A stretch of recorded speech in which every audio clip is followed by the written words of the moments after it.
Proclamation number 7822. February 10, 1961. Prerequisite for the outpouring of the Spirit. The outpouring of the Spirit requires certain conditions to be fulfilled, because my Spirit can only pour into an open receptacle which has been prepared such that my Spirit will be able to flow into it. This preparation, in turn, requires psychological work which the person must have carried out on himself. In other words, the human being must have prepared an abode for me, because my presence is absolutely necessary in order to be able to express myself through my Spirit.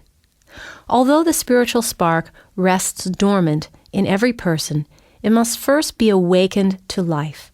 The relationship with the eternal Father Spirit must be established first before it can express itself. And this bond will be established. The spiritual spark will come alive when the human being lives a life of love, when he, through loving actions, draws me, myself, to himself, who is love itself. Through love, the human being has to purify his soul from all layers which cannot be penetrated by light. Then he prepares himself, he shapes himself into a receiving vessel for the divine Spirit. He fulfills the conditions which result in an outpouring of the Spirit. And he must believe that my Spirit flows into him, that the Father wants and is able to speak to his child.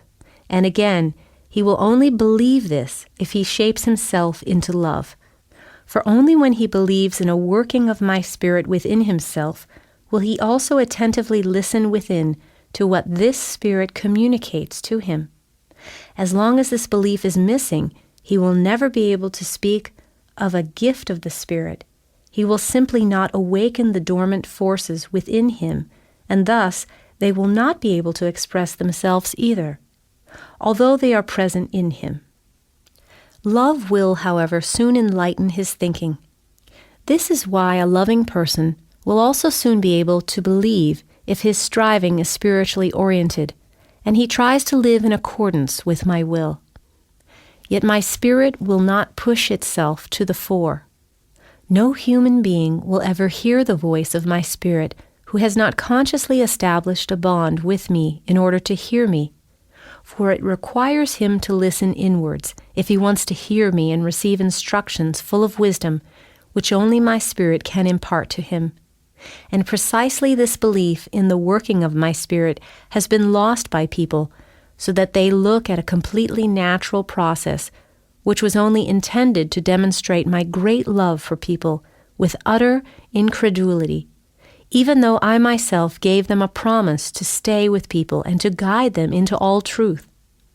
They don't understand this promise, or they would believe in it and grant greater significance to my word, which sounds to them from above or is passed on to them through my messengers. My Spirit merely requires a prepared vessel so that it can pour into it.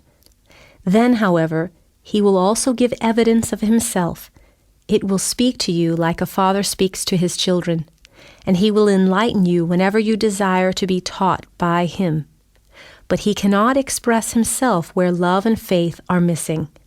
Where the human being has not carried out the work of improving his soul by shaping himself into love and having already discarded all impurities of his soul.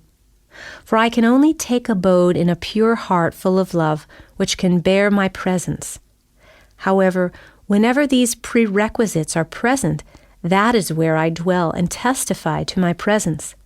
I pour out my Spirit over all flesh. I teach and comfort. I guide people into truth. I remain with them until the end of the world. Amen.